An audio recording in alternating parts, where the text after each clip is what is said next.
There's a moment that happens right before fear really sets in. It's when you notice something isn't a coincidence anymore. The same car behind you, the same footsteps on the sidewalk, the same person staring from the darkness. These are 3 very scary true stories from people who realized they were being followed.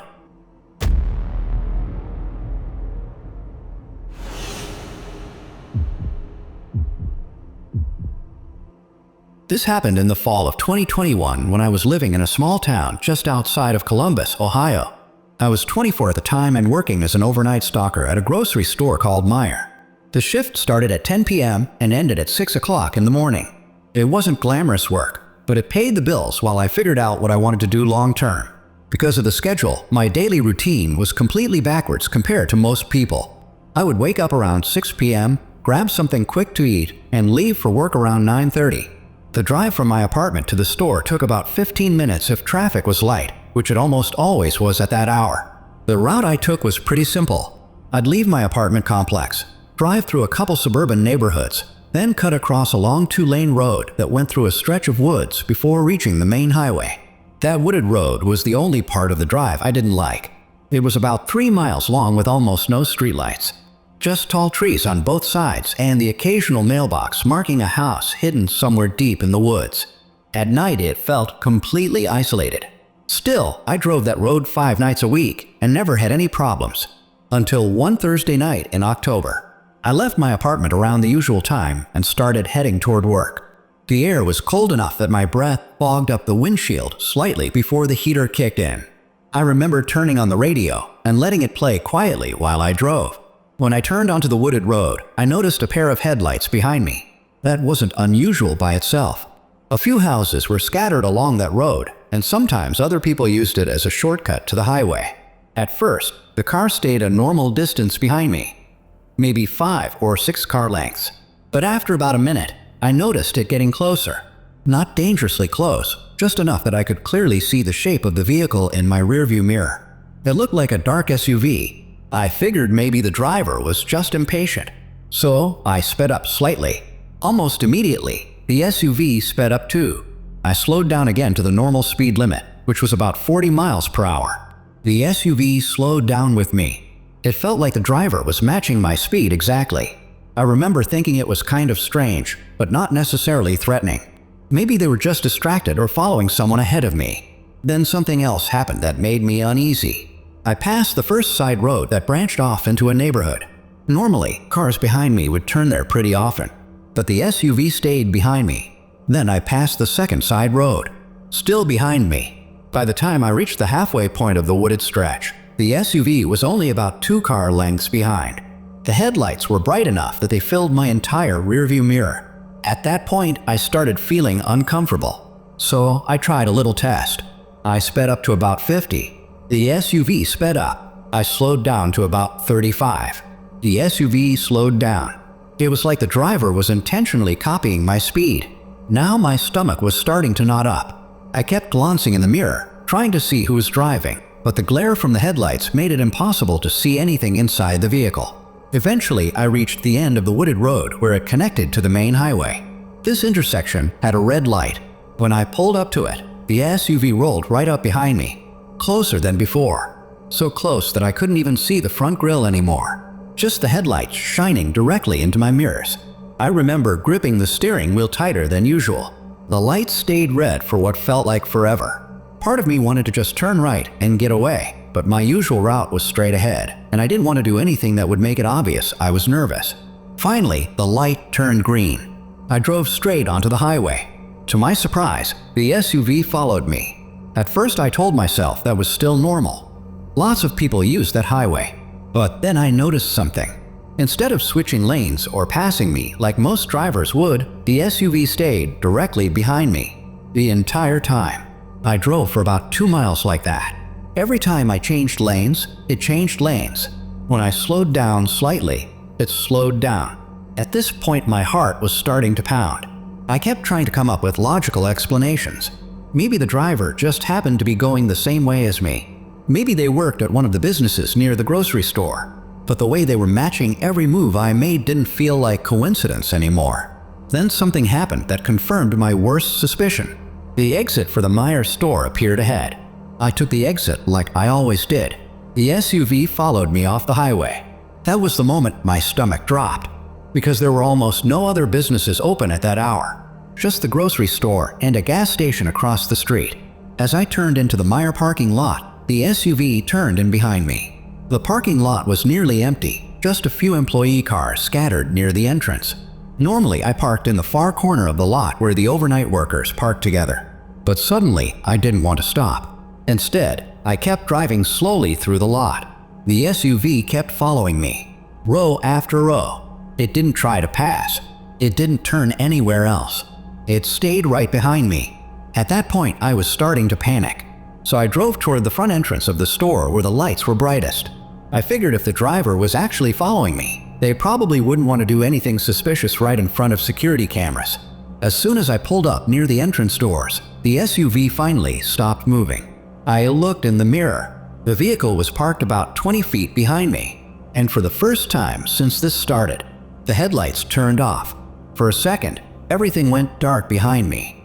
Then the driver's door slowly opened, and someone stepped out. Even from that distance, I could immediately tell something was wrong. Because instead of walking toward the store, he started walking straight toward my car.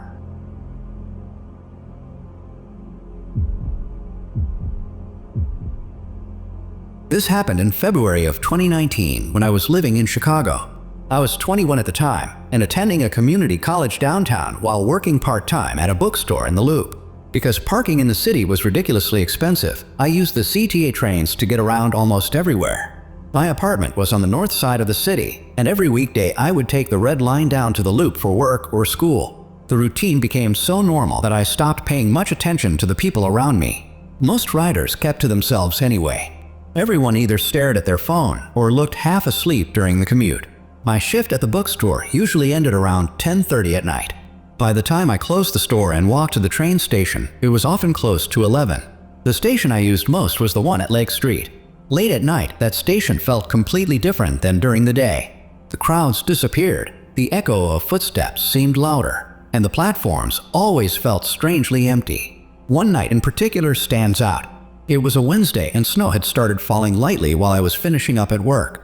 Not enough to shut the city down, but enough that the sidewalks were slick and the air felt colder than usual.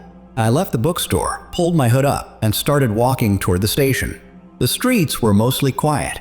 A few taxis passed by, and a couple of late-night food spots were still open, but most of the area had already shut down for the night. When I reached the station entrance, I noticed someone standing near the bottom of the stairs. He wasn't doing anything unusual at first, just standing there. But something about him made me glance twice. He was wearing a dark hoodie pulled tight around his head and a heavy black coat. His hands were stuffed into his pockets. What caught my attention was the way he was staring straight ahead without moving, like he had been standing there for a long time. I brushed it off and walked past him toward the platform. When I reached the turnstiles, I tapped my transit card and headed down the stairs. The Red Line platform was nearly empty. There were only 3 other people waiting. One older man sitting on a bench reading something on his phone, a woman standing near the far end of the platform with headphones in, and a guy in a construction jacket leaning against one of the pillars. I walked toward the middle of the platform and checked the arrival board. The next train was about 6 minutes away, so I leaned against the wall and started scrolling through my phone. After about a minute, I heard footsteps coming down the stairs behind me. Heavy footsteps. At first, I didn't think anything of it, but when I glanced up, I felt a sudden chill run down my spine. It was the same guy from the station entrance, the one in the hoodie. He walked onto the platform slowly, looking around like he was scanning the area. Then his eyes landed on me, and he just stood there, watching. I looked back down at my phone, pretending not to notice, but every few seconds I would glance up. Each time, he was still looking at me, not aggressively, not smiling, just staring. Eventually, he started walking down the platform. For a moment, I thought he was just heading toward the other end, but he stopped about 10 feet away from where I was standing. Then he leaned against a pillar, facing directly toward me. Now, I was definitely uncomfortable. I remember checking the arrival board again. 4 minutes until the train. It suddenly felt like forever. I tried to ignore him and went back to looking at my phone, but I could feel his eyes on me. You know that weird feeling you get when someone is watching you? That's exactly what this was. After another minute, I decided to move. Not run or anything obvious. Just casually walk to a different part of the platform. I walked toward the older man sitting on the bench and stood near him. For a few seconds, nothing happened. Then I heard footsteps again. Slow, deliberate. When I looked up, the guy had moved too. He was now standing near the same bench, still about 10 feet away, still staring. At this point, my heart rate started picking up. I tried to convince myself I was being paranoid. Maybe he was just waiting for the train like everyone else. Something about the way he was watching me didn't feel normal. Then the train lights appeared in the tunnel. The approaching rumble echoed through the station. The moment the train pulled in, I stepped quickly onto the nearest car. The older man from the bench stepped into the same one. The doors stayed open for a few seconds. Right before they closed, the hooded man stepped inside too, and he chose the seat directly across from me. And that's when the real fear started. Because now I knew he wasn't just standing in the same place by coincidence. He was following me. The train started moving. I tried to focus on my phone, but I could feel his eyes on me the entire time. Every time I glanced up, he was staring. No expression, just watching. After 2 stops, the older man got off. Now it was just me, the hooded guy, and a couple sitting at the far end of the car. The train ride to my stop usually took about 12 minutes. That night it felt like an hour. When my stop finally came up, I stood and walked toward the door. The moment I stood up, he stood up too. My stomach dropped instantly. The train slowed to a stop and the doors opened. I stepped onto the platform and I heard his footsteps behind me. I started walking toward the station exit. Faster now. His footsteps kept the same pace. When I reached the stairs, I glanced back. He was only about 6 feet behind me, still silent, still watching. I climbed the stairs 2 at a time and pushed through the station doors into the freezing night air. My apartment building was only about a 3-minute walk from the station. But suddenly those 3 minutes felt terrifying. I walked quickly down the sidewalk. Behind me, I heard the station door open and footsteps starting again, following me, not rushing, not calling out, just quietly walking the same direction, matching my pace and getting closer.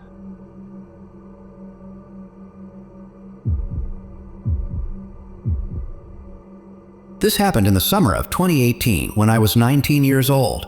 At the time, I had just finished my first year of college and moved back to my hometown in Oregon for the summer. My parents lived in a quiet suburban neighborhood outside of Portland.